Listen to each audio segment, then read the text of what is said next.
അതിലും നല്ല എക്സ്പീരിയൻസ് ഞങ്ങൾ രണ്ടുപേരും മധ്യപ്രദേശ്. ഞാൻ പ്രിയന്ത സാർ ഡയറക്ട് ചെയ്ത ഞാൻ നിന്നോട് കൂടെ ഉണ്ട്. അതിനകത്തും ഞങ്ങള് ഒരുമിച്ചൊരു സീനുണ്ട്. ആ ഒരു സീൻ കഴിഞ്ഞപ്പോ ഞങ്ങൾക്ക് പിറ്റേ ദിവസം പൊക്കോളാനുള്ള പരിപാടിയാ. പക്ഷെ നമുക്ക് ഇവിടെ വന്നിട്ട് ഒരു പരിപാടിയും ഇല്ല. അപ്പൊ സാർ അന്ന് പിന്നെ നാളെ പൊക്കോളാ എന്ന് പറഞ്ഞ് ട്രെയിനിന്റെ ടിക്കറ്റ് ഒക്കെ എടുക്കാൻ പറഞ്ഞപ്പോ ഞങ്ങള് തലചെറിഞ്ഞ് അവിടെ നിൽക്കാം. അല്ല അവിടെ പോയിട്ട് വല്ല പണിയുണ്ടെന്ന് വെച്ചു. ഇല്ല അന്നാ നിന്നോ പാസിംഗ് സീനിലൊക്കെ ഇടാം. പിന്നെ ഞങ്ങളൊരു പാസിംഗ് സീനായിരുന്നു അവിടെ.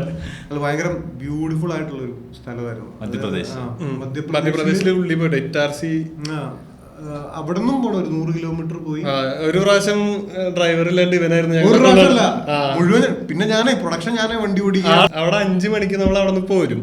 അത് കഴിഞ്ഞിട്ട് ഇവിടെ ലൊക്കേഷനിലെത്തും. ഇവിടെ എത്തിയ പിന്നെ വേറെ ഒന്നുമില്ല, ചോളപ്പാടം മാത്രമേ ഉള്ളൂ. പിന്നെ സൈഡിൽ കൂടെ മുഴുവൻ കഞ്ചാവ് ചെടികള്.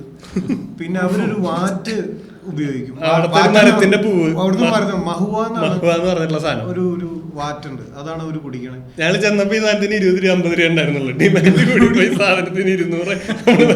ഒരു കുപ്പിക്ക് 200. അവസാനം ഈ സാധനത്തിന്റെ ക്വാളിറ്റി ജോണ് പോണ്ടെന്ന് പറഞ്ഞ അവിടെ പിടിച്ചതിന്റെ കാരണം അതാണ്. ഒരു മാസമായിട്ട് മക്കൊന്നും ഞാൻ വലിയ കാര്യമായിട്ട് അടിച്ചില്ല. പക്ഷെ സാധനം നല്ല കച്ചവടമായിരുന്നു അവിടെ. കച്ചവടം നമ്മള് നോക്കിയത് അതടിക്കൂല, കഞ്ചാവന്റെ പുള്ളി വാറ്റടിക്കൂല.